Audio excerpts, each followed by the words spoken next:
start by telling us what your mindset was towards the end of regulation, what you decided you had to do, and how you did it? Yeah, I mean, we knew we had to get some threes up. I mean, I just tried to get to a spot and raise and shoot. Thankfully, he jumped, and I didn't get my feet set like right away to shoot it. So I was able to just kind of lean in and make a shot. And what about the other one at the end of regulation?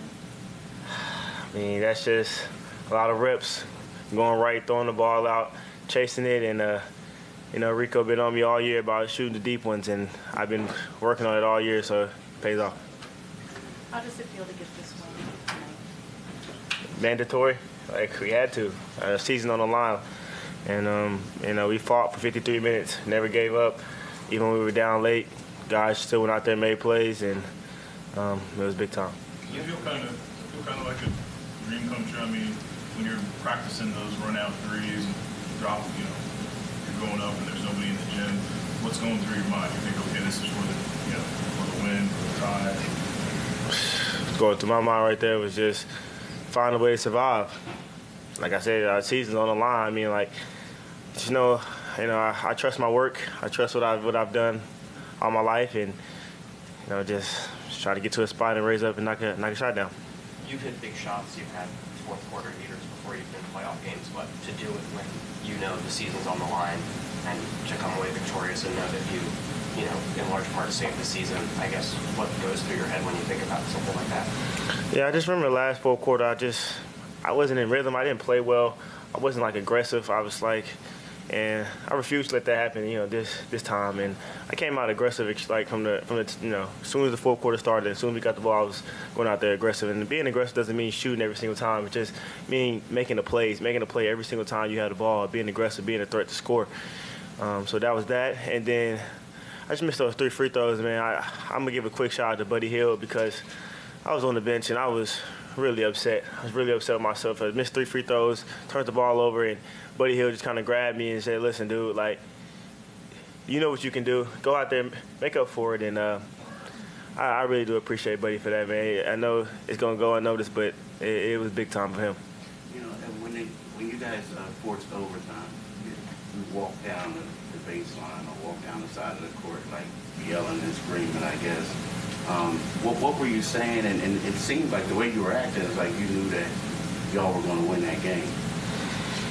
I was saying some things that my grandma probably wouldn't like, honestly. But, I mean, listen, that's a lot of emotion. Like I said, man, I'm a happy guy, but I absolutely hate losing it, especially when it's certain times. Like, I missed 3 free throws, crucial free throws. Then I turned the ball over late. I'm like, people don't see me upset a lot, but I was really upset. I just wanted to go out there and make up for it for my teammates, man. I feel like I played pretty well the whole game, and then to force to, you know, lose a game like that, lose it, you know, the season like that, I would have been crushed. So I'm just, you know, we got to go out there. We got to go out here and compete another game. We survive, and we got to go home, and you know, our fans are going to rally behind. We're going to try to rally behind them and go out there and be aggressive. Have you seen highlights of Reggie Miller's game here, 8 points in 9 seconds?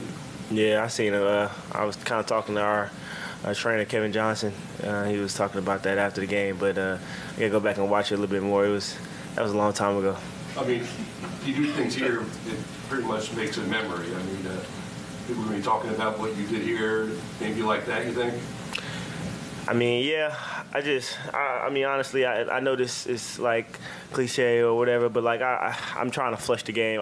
I know what we have to do in 48 hours, and we can't let this like roll over. We have to like watch this a whole new game, and our season's back on the line again come Thursday, I think we play. So, I mean, yes, it was great, big time performance from everybody. You know, Joel was huge down the stretch, getting rebounds and just being 7 foot.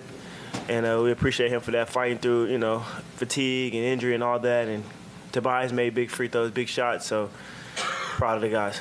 As you flush this one, I know you said right away that you trust your work.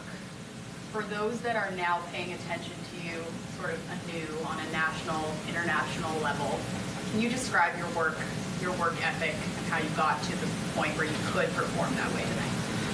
I mean, my dad, I know I say this a lot, but my dad always said, you know, proper preparation prevents poor performance. So it's like he's been on me since I was a kid about working and just finding ways to get better every single day, no matter what, whether it's watching film, whether it's working on your body, whether it's just going to the gym, getting some shots up. So for me, I just work my tail off every single day, no matter what the scenario is, no matter what the circumstances is. And, you know, it's funny, I had a conversation with Mel on the bus today coming back, and we was talking about, you know, getting our first DNPs in the NBA. And I was like, man, I went home and shed some tears, but I just remember, like, the next day I was working so hard to, like, never have that feeling again. And, man, it feels, it's a good moment to see, you know, your work come to light. Thanks, Tyrese. Thanks, guys.